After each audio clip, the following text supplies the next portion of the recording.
وفيهما ارتواء لكل ما يحدث ولكل ما يحتاج في هذه الحياة. لا يحتاج لمواقف الضعفاء ولا لأقوال الكبراء ولا لابتداعات من أحسن أو أساء في كتاب الله عز وجل وفي سنة رسوله صلى الله عليه وسلم الكفاية بكل ما نحتاجه في هذه الحياة. فما بالنا نذهب يمنة ويسرى ونتنكر عن الطريق ونطلب في السبل أشتاتا وأكوانا تائهين عن الطريق نبتغي الحكمة أو الحل أو الدواء أو الشفاء لما نعانيه من غير كتاب الله ولا من سنة رسول الله صلى الله عليه وسلم. عندما تواجه ربك يا أيها المسلم فيقول لك ما فعلت في حادثة كذا أو ما قلت في واقعة كذا أو ما كان منك فيما حدث، ماذا ستجيبه وبماذا ستجيبه؟ هل ستقول له يا رب اتبعت ما قلت يا رب أنت ورسولك في القرآن والسنة، أم ستقول له اتبعت فلان وعلان وزعقان وفلتان؟ فما يغنيك هؤلاء جميعا عن سؤال ربك يوم القيامة لك؟ لا يغنيك هذا.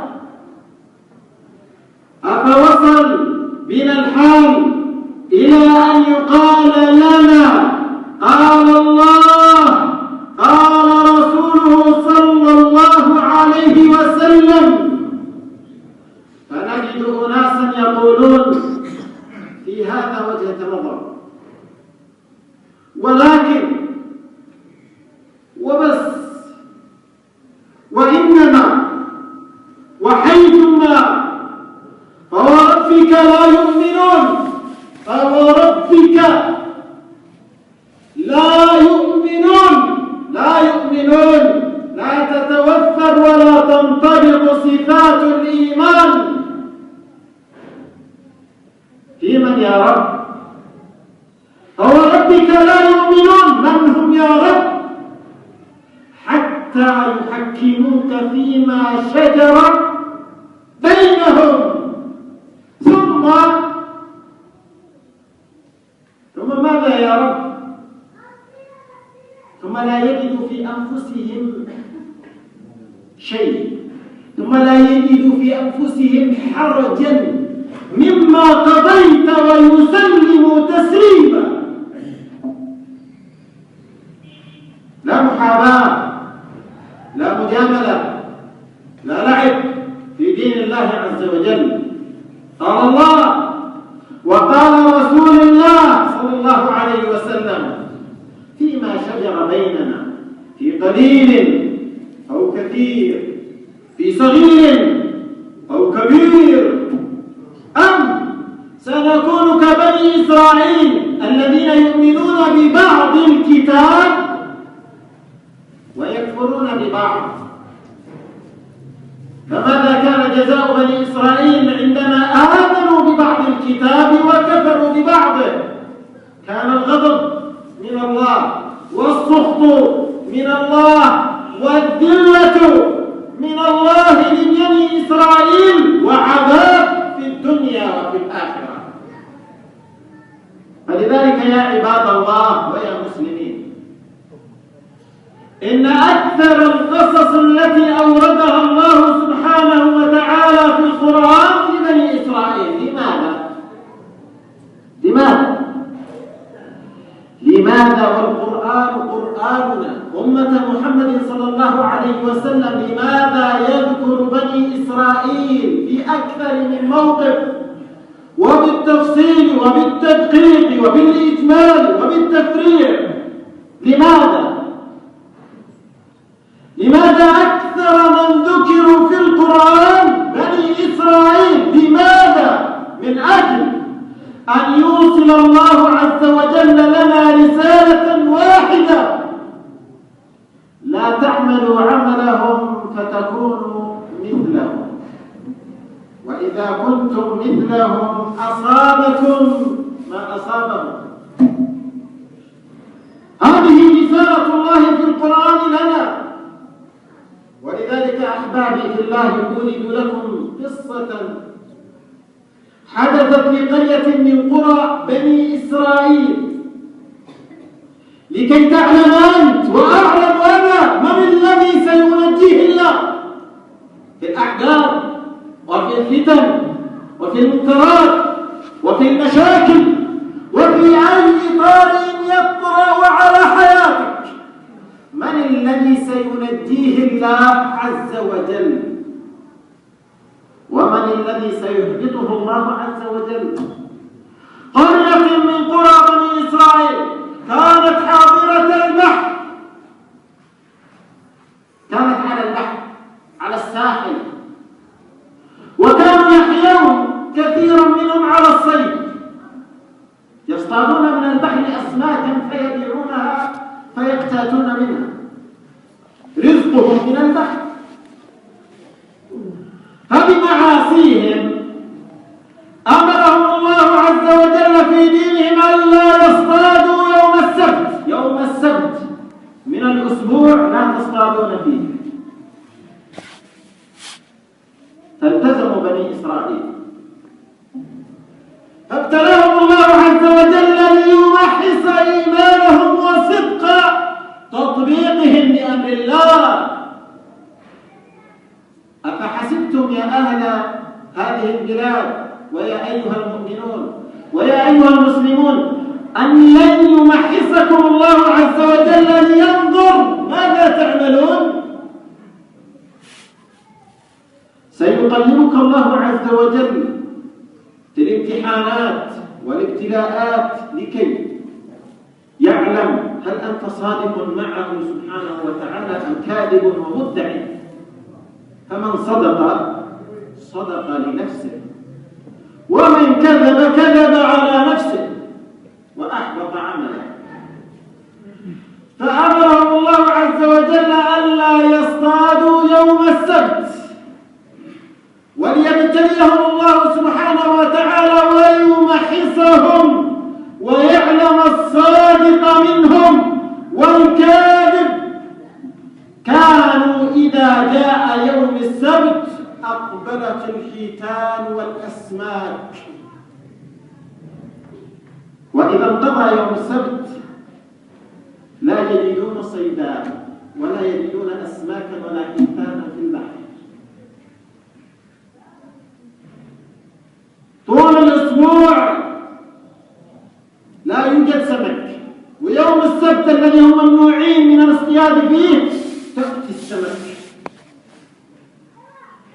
فقام جماعة منهم فكروا وقدروا ودبروا وقتلوا كيف دبروا، فقالوا ننصب الشباك يوم الجمعة، حلال الصيد حلال يوم، ننصب الشباك يوم الجمعة ونتركها في البحر، فتأتي الأسماك يوم السبت فتعلق في الشباك، تدخل الشباك فلا نصطادها. فإذا ما جاء يوم الأحد ذهبنا فنخرج الشباك والصيد فيها. حيلة عبقرية، يحتالون على أمر الله عز وجل ولا يعلمون بأنهم يمكرون ويمكر الله، والله خير الماكرين. حتى مكره لا يمكر إلا في خير سبحانه وتعالى. فالمجتمع في القرية لا بد بد من الابتلاء للمجتمع كامل في القرية. ما هو موقف جميع الناس في القرية؟ وش موقفهم؟ هل جميع أهل القرية يصطادون؟ مجموعة هم الصيادين. فما موقف المجتمع؟ وهذا هو بيت القصيد أيها المجتمع. عندما ترون المنكر أو تحدث حادثة أو تحدث مشكلة، ماذا سيكون موقفكم كمجتمع؟ لأن العقاب سينزل على المجتمع، لن ينزل على فرد ولن ينزل على مجموعة، سينزل العقاب على المجتمع، شئتم ذلك أم أبيتم. هذا سنة الله عز وجل. لا يحسبن أحد منا بأننا إذا رأينا المنكر وسكتنا عنه أننا سنسلم منه. لا والله، لا والله. من الذي نجاهم الله سبحانه وتعالى من مجتمع بني إسرائيل في هذه القرية؟ المجتمع انقسم إلى 3 أقسام.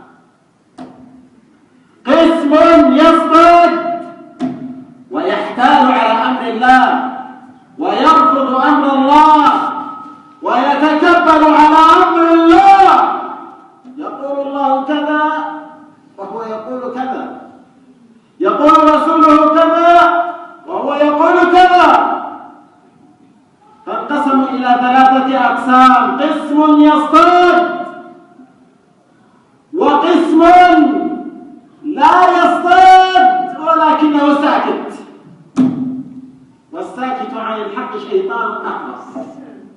وقسم، هذه القصة لا أريدها أنا ولا أقولها لأني ألفتها في البيت، ولكنها قصة من قصص القرآن أوردها الله سبحانه وتعالى في القرآن.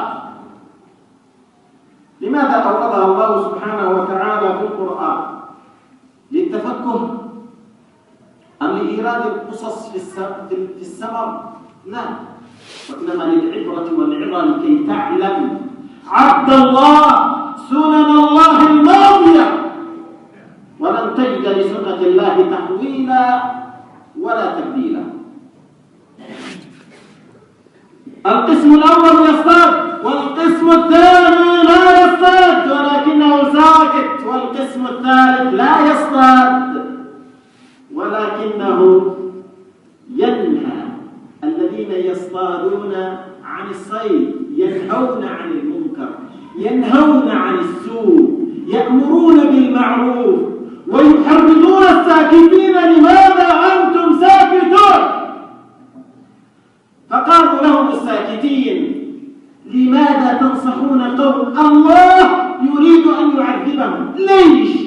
هذول ناس متكبرين، هذول ناس متغطرسين، هذول ناس لا تدخلوا منهم، هذول ناس ابعد عن الشر وغني له، هؤلاء ناس ابعد عنهم من أجل أن لا يصلك الشر. سيصلك لأنك سكت، سيصلك لأنك تقاعست، سيصلك. اجلس براحتك في البيت والعب لك في الانترنت وقل قال فلان وقال علان وفلان غلطان وفلان مش غلطان، واجلس تفكه لك وانت مخزن او في البيت او مع اهلك او مع اصحابك، لكنك لن تسلم من العقاب، لن تسلم من العقاب. لا اقول هذا الكلام انا، وانما يقوله الله عز وجل. فهؤلاء 3 الأقسام: قسم يصطاد ويقوم بالمنكر، وقسم لا يقوم بالمنكر ولا ينهى عنه، وقسم لا يقوم بالمنكر وينهى عنه. فأمر الله عز وجل بنزول العقاب على هذه القرية. نزل عقاب الله على هذه القرية، ومن الذي أصابهم العقاب ومن الذي نجاهم الله عز وجل؟ مسخ القرية عن بكرة أبيها قردة. مسخهم قردة عن بكرة أبيها إلا فئة واحدة،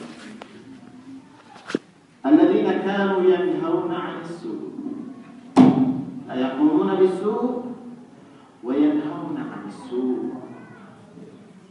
عباد الله، كلمة الحق تريد علم، فلذلك إذا سمعنا قال الله قال رسول الله لا مجال للنقاش ولا مجال للتسويف ولا مجال لتجارب المواقف. قال الله وقال رسول الله. أقول ما سمعتم وأستغفر الله لي ولكم فاستغفروه إنه هو الغفور الرحيم.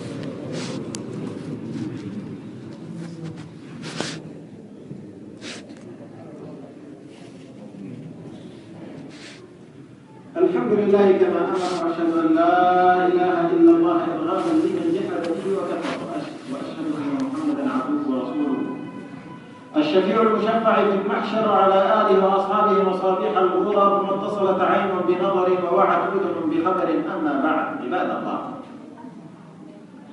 لماذا نشغل بالا في مجتمعاتنا بفلان أو علان، كبر أم صغر، ممن يكون؟ لا ننشغل بمواقفه أو بما يقول، ولكن الذي سنحاسب عليه في الدنيا والآخرة هو قول الله ورسوله، والذي سينجينا في الدنيا وفي الآخرة قول الله ورسوله صلى الله عليه وسلم. لا يخفى بما قد جرى في بلادنا من مشكلة عويصة، والناس منقسمون فيها إلى أجزاء وأشتات، وكل له رأيه وكل له موقفه.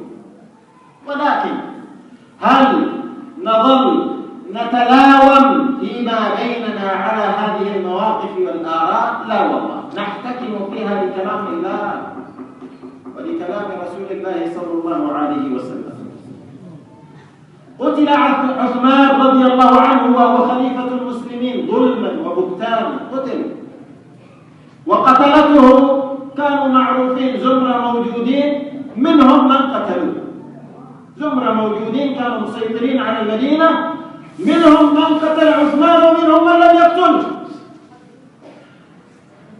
فعندما قتل عثمان رضي الله عنه وهو خليفة المسلمين، قامت زوجته أخذت قميصه وأرسلته إلى معاوية في الشام، وقالت: أنت ولي الدم، أنت صاحب الدم، أنت الذي تأخذ حق عثمان.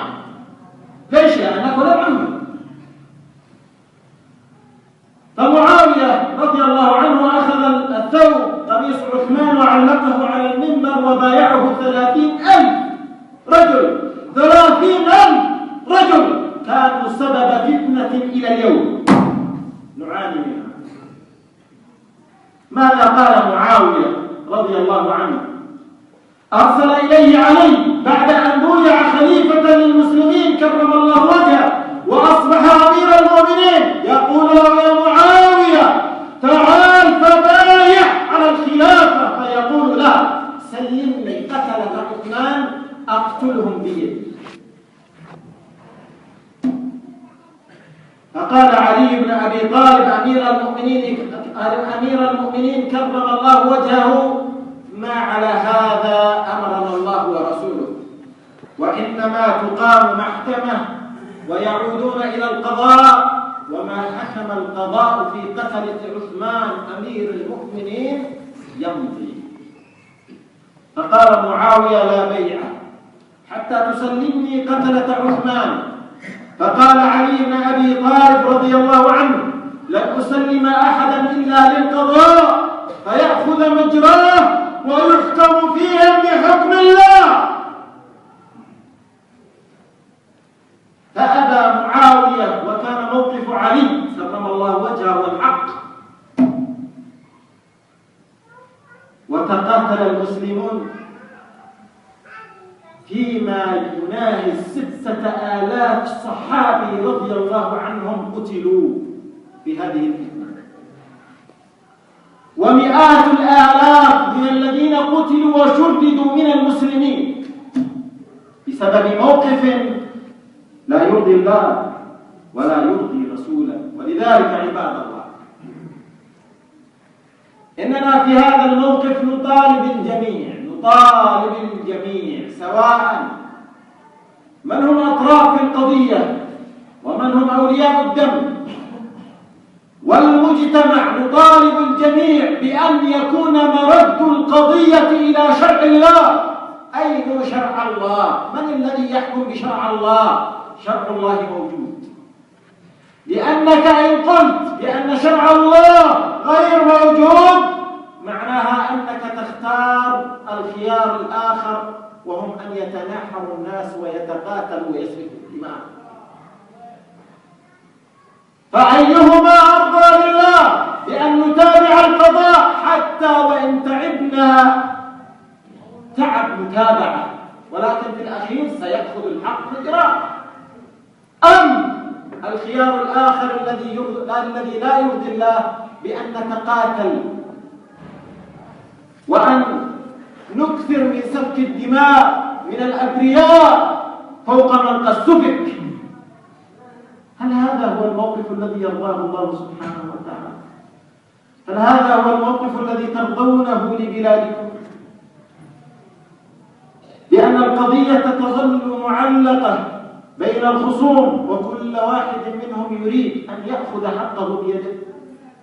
هل هذا الذي ترضونه؟ يا من يعيبون علينا قول الله ورسوله الذي قلناه في أي موقف، هل الذي ترضونه وتريدونه بأن الناس يتقاتلون ويتناحرون في الشوارع؟ أم الموقف الذي يرضي الله عز وجل بأن القضية تعود الدولة، وبأن الطرف الذي قام بالجناية يسلم للدولة ويسلم للقضاء ويجري القضاء مجراه؟ فلذلك أرجو من الجميع أن نتوجه لبني الدبيشي بأن يسلموا الغرماء إلى الدولة، إلى القضاء، ولا نخاف من القضاء ولا من الدولة. هذا هو أرضى لله سبحانه وتعالى، وكل واحد منا يتقي الله فيما يقول أو فيما يعمل. ونطالب الجهة الأخرى بمتابعة القضية في القضاء وفي الدولة، ولا يأخذهم قول الشياطين من الإنس والجن بأن خذوا حقكم بأيديكم. لا والله، فإن هذا لا يرضي الله عز وجل. فأرجو من الجميع كل من له صلة بإخواننا بني الدبيشي بأن يوصلوا الغرماء إلى الدولة، وهي أسلم لنا جميعا، وتجري كل القضية في القضاء بإذن الله عز وجل. هذا ما أمر الله به ورسوله صلى الله عليه وسلم الذي أمرنا بأن نصلي عليه. صلوا عليه إن الله وملائكته يصلون على النبي يا أيها الذين آمنوا صلوا عليه وسلموا تسليما. اللهم اهدنا فيمن هديت، وعافنا فيمن عافيت، وتولنا فيمن توليت. اللهم